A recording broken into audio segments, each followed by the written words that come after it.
Brook the hour, shy, brook the hour, shy, brook the hour, shy. All praise unto Yahweh Shemi Shai and Wahara Kakadash. Double honors unto the apostles of Great Millstone. Honor you brothers to be pushing this truth in sincerity throughout the four corners of the earth.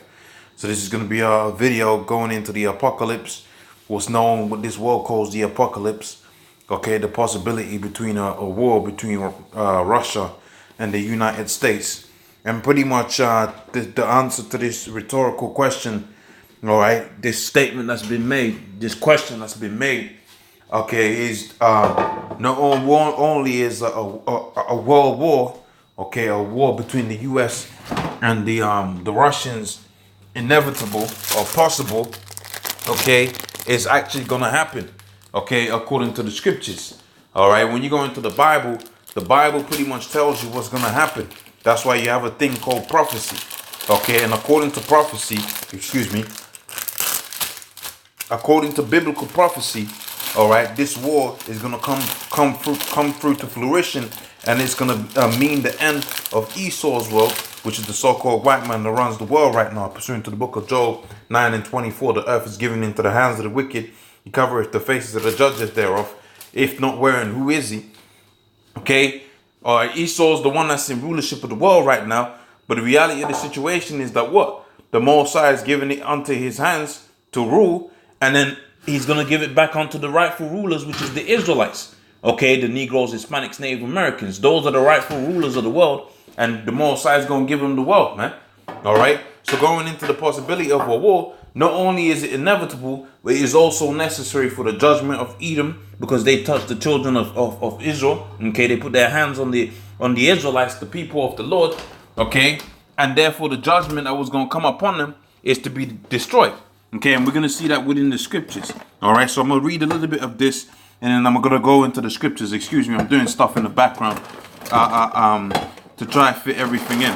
All right, so it says here, nearly half of the U.S. military troops, all right, believe America will be drawn into a major war next year, and see Moscow and Beijing as the main threats. And basically, when you check out these so-called sanctions that are being placed all over the place, who are the main people that are getting them sanctions? Remember, them sanctions also lead on to what? Onto what's known as lead on to wars, man. Okay, they're gonna lead on to wars, and ultimately they're gonna lead onto what's known as the World War III, the World's War III, right? Okay, and this is what these different people are seeing. They're seeing the different they're seeing the pattern, okay, that's happened, all right, prior to this world war that's gonna come. They've seen what happened with World War I. They've seen what will happen with World War II. And they've come to the conclusion that what? These sanctions that America is putting on Russia and is putting on China is going to ultimately lead on to a world war. He says, but is there any basis for this anxiety? He says almost a half of soldiers and commanders in the U.S. armed forces, 46%, believe that a country will be drawn into a large-scale war, armed conflict in 2019. And that's in a couple of months, right? Reveals and laws will, okay? Because Jake is catching hell out here. All right. Once this world's war plays out, pretty much what's going to happen is the Mosai is going to deliver his men. Now let me read that within the scriptures so you can understand that this is all according to what's known within the scriptures as prophecy, to say something before it happens. Okay, the book of Joel. All right, I believe it's the third chapter. It might be the second chapter, but I believe it's the third chapter. Joel 3:1, it says, "For behold, in those days and in that time when I shall bring again the captivity of Judah and Jerusalem, I will also gather all nations and bring them down into the valley of Jehoshaphat, where I'll plead with them there for my people and for my heritage Israel, whom they have scattered amongst the nations." So to put that into basic terms, all right, of which when you're reading these scriptures, you really want to put stuff, and I've got a bad habit of making stuff sound complicated. All right, to be smart is not to say stuff that it sounds smart. It's to break it down so that the average person can understand. When you check out our language, the Hebrew language, the Lashon Kadash, it's a simple language, man. Okay, and the scriptures talk about the simplicity that's in Yahweh Shai. There's no need for linguistics here. This is just the simplicity of the scriptures. And like I said, I got a very bad habit of going into that Lord's will. All right, going forward, I'll keep it simple. All right, but to break this scripture down in its simplicity, this basically is saying that when the Lord was gonna stop the slavery of the Israelites, he was gonna start the slavery of the Edomites, but he was gonna do it by way of what? By way of war. So he was gonna have a transition of rulership, and the transition of rulership was gonna play out during the world's war. That's why it says he was going to gather all the nations into the valley of Jehoshaphat. And what he's doing there, he's pleading with them there. Okay, he's judging them for putting their hands on the children of Israel, which are the Negroes, Hispanics, Native Americans. Okay, let me explain that again. So because these nations, starting first and foremost with Esau, who took the Israelites into the transatlantic slave trade, of which that was a fulfillment of prophecy, the book of Deuteronomy, the 28th chapter and the 68th verse. All right, they're going to be punished for doing that. All right. And also to the other nations that have benefited of a what? Of our enslavement. Okay. All of these nations, they're going to go into slavery. But in order for them to go into slavery, their power structure needs to be destroyed.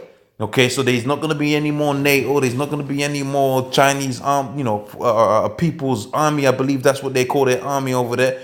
There's going to be none of that.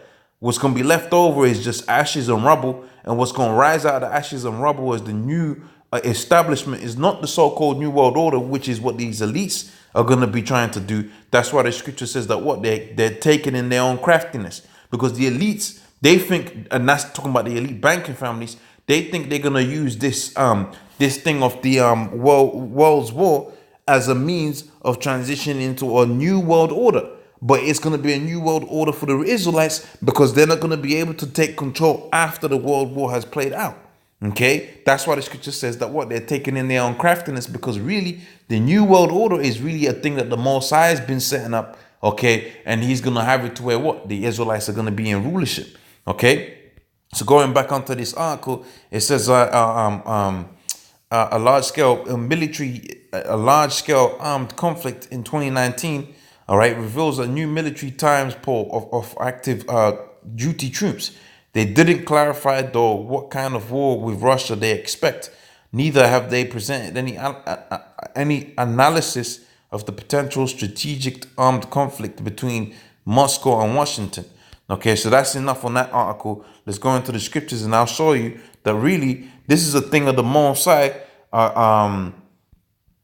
that's setting this whole thing up, because ultimately the Lord wants that war to play out. Okay, so when we go into the book of Ezekiel, we find out that what? That the Most High is dragging them Russians into that world's war. Okay, so this is the book of Ezekiel 29 and 4. It says, I'll put hooks within that. Let me read that from the top. So that's not it. Okay, that's not it. I don't think that's it. Okay, Ezekiel 34 and 1, and it says, Son of man, set thy face against Gog and set thy face against Gog in the land of Magog, and the chief prince of Meshach and Tubal, and prophecy against them. And if I remember the breakdown correctly, correct me if I'm wrong. All right, that's talking about the particular that's literal. All right, the land that they are on, which is the Russians, where the Russians are today. It says, and say, thus saith the Lord, behold, I am against thee, O Gog, and the chief prince of Meshach and Tubal, because the people that are in there right now, they're what? They're Edomites, man.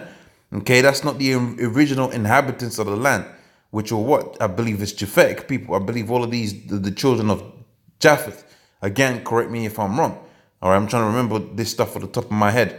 It says, and I'll turn thee back, and I'll put hooks within thy jaws, and I'll bring thee forth, and all thine army and thy horses, and all of them clothed with all sorts of armor, even a great company with bucklers and shield, all of them with swords.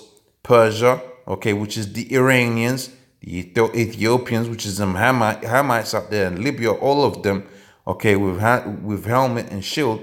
Gomer and all of his bands, and Togarmah and the north quarters, all right, and many people with thee. It says, be thou prepared, and prepare thyself and all of thy company that are assembled unto thee, and be thou a guard unto them. If you check out what Russia's doing out there, okay, you find out that Russia is being a guard onto what? Onto Persia, which is Iran, China. Okay, a lot, by proximity, all right. China's got a lot of interests out there within Africa, and Ethiopia and all of them countries that was mentioned there. So the Most High is putting hooks within the jaws of Russia to do what? To drag them out into that world's war. Okay, the book of Isaiah, the 13th chapter. Now this was talking about what? This scripture is twofold because it touches on the history of what happened back in them times when the Medo-Persians took down the ancient Babylonians. But the reality of the situation is really this scripture right now, when you read it, there is a spiritual application of this scripture, which is for this time. Okay, that is to say, Babylon, the land of confusion, which is America, was going to be taken down by an army from the north, which is them Russians. Okay, Isaiah 13:1, it says, the burden of Babylon, which Isaiah the son of Amos did see, says, lift ye up a banner upon the high mountain, exalt the voice unto them, shake the hand, which is what the apostles on down are doing unto all of these people. We're telling you, look, you're going off. Right, the book of Isaiah 58:1. It's cry aloud, spare not, lift up thy voice like a trumpet. That's going into shaking the hand, right? It says that they may go into the gates of the noble. I've commanded my sanctified ones. I've called my mighty ones for mine anger, even them that rejoice in my highness.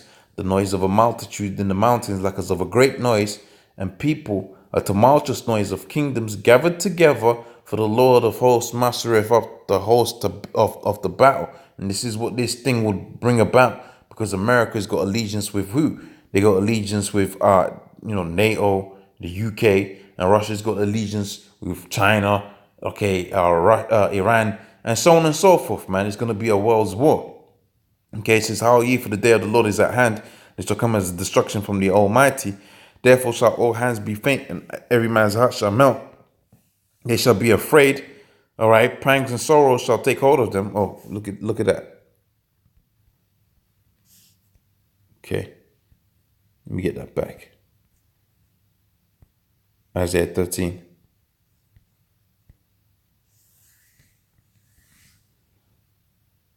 We keep doing that. That's Satan. That. Okay, let me just quickly finish up this precept there. It keeps on flipping back as if I'm touching the screen or something. How are you, for the day of the Lord is at hand, and it shall come as a destruction from the Almighty. Therefore shall all hands be faint, and every man's heart shall melt, and they shall be afraid, and pangs and sorrows shall take hold of them. They shall be in pain like a woman that travaileth, and they shall be amazed one to another, and their faces shall be as flames. Behold, the day of the Lord cometh cruel, both with wrath and fierce anger, to lay the land desolate, and the sinner thereof shall be cut off out of it. And that's pretty much what's going to happen to America, man. Okay, it's going to be judged, okay, for all of that wickedness that they did. All right, so pretty much, that's the video. I could have gone into more other scriptures, but I don't want to make it too long. All right, with that, I'm going to say, all praise unto Yahweh Shem Shai. All right, double honors unto the apostles of great millstone. Honor to you, brothers, to be pushing this truth in sincerity. Shalom.